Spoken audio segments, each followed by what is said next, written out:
So tell you what, Malcolm,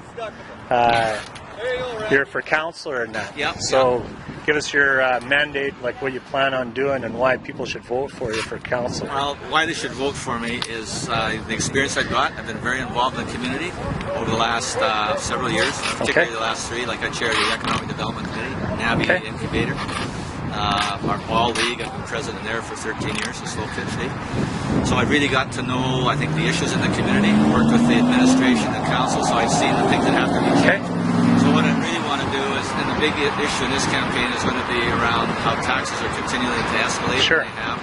And that's not to say that there won't be increases. Sure. What we have to do is get, some fiscal restraint in there, control the spending.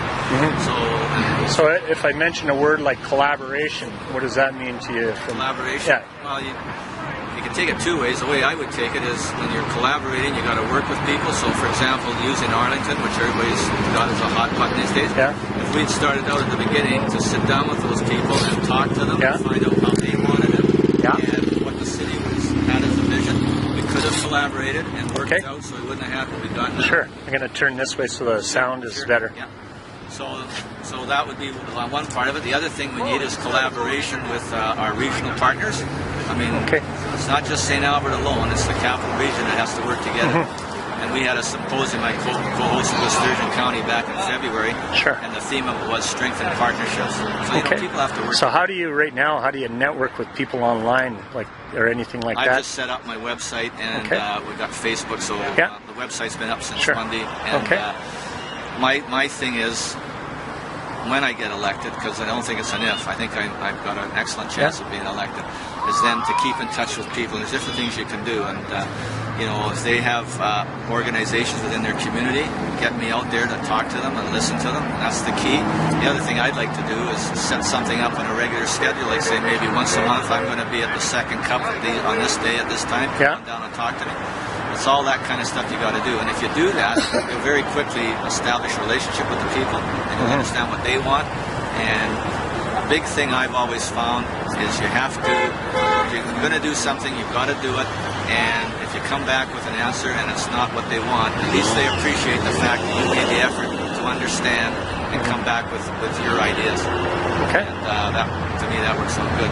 So I really want to focus on the way we manage our money in the community. Economic development for me is a very high priority, because right now you look at how our taxes, 89% of it is funded by the residents, the homeowners, 11% is by non-residential.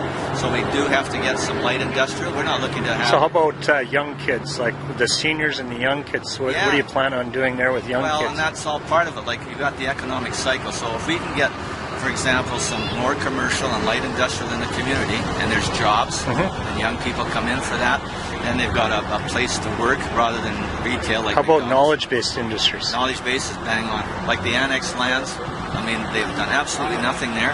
And on the SADAC, we push that very hard. We're trying to get to 80-20. So what do you have for software companies and knowledge-based companies in this area right now? There's one outfit, Avenir, you've probably heard about them in the paper, and they want to start off with a residential. And we say, we're okay with some residential there, but we also want to see the industrial growth, and we want to see it grow at the same pace as residential, because we don't need another 1,000 homes without any business here. So here's a question for you. Sure. We're based out of Trail, British Columbia, and our company is our company is called Chamber Answers and Explorer Trail.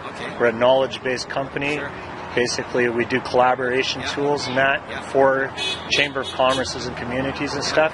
And right now, Elaine, she's moving from Holden, Alberta to Trail. But I told her, as much as I grew up there and I moved back there from the Silicon Valley, we don't necessarily have to base ourselves out of Trail.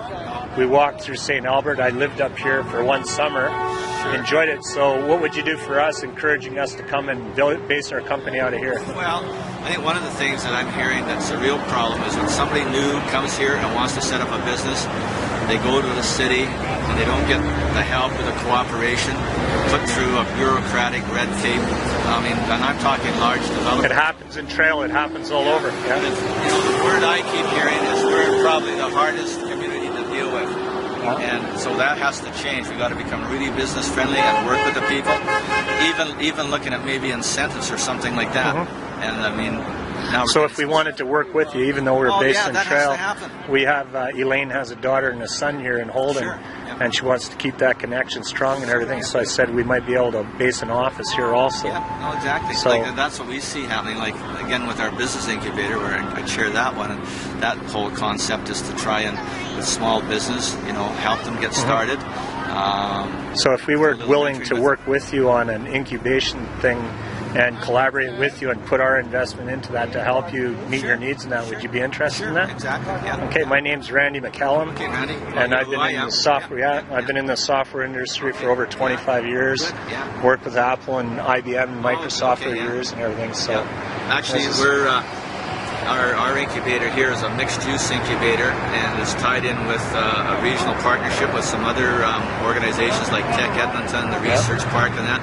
They're a little bit more focused in terms of informational technology. We're working together, and the provincial government has set up a new structure called Alberta Innovates, and we're part of that. And they're trying to work a plan on how we're going to make all this happen. But clearly, we're maxed out now. We've got 2 buildings in St. Albert, the old one over here on Mission, the new one in Campbell, and we've actually got a waiting list of 4 or 5 people who want to come in now. So that's a success story when that happens. And we're looking at a 3rd location now, possibly downtown Edmonton maybe, and if not out here, but we'll work with people that like you that are interested in that, for sure. Sure. Okay, and so can you tell us where your address is, who you are, and one last thing about why they should vote for you? Okay. I think the big thing for me is I understand the issues, and my capabilities are very strong, and I'm the type of person that when I commit to something, I do it. I'm results driven. My track record will prove that. Okay, and so your website is, let's just take a look here. We'll give you this. It's right on here, like the website's here. So just go on there, so you can take that. Okay, so that's malcolmparker.ca. Yeah, okay, great. Yeah, for sure. Okay, great. Thank you very much. Good chatting with you.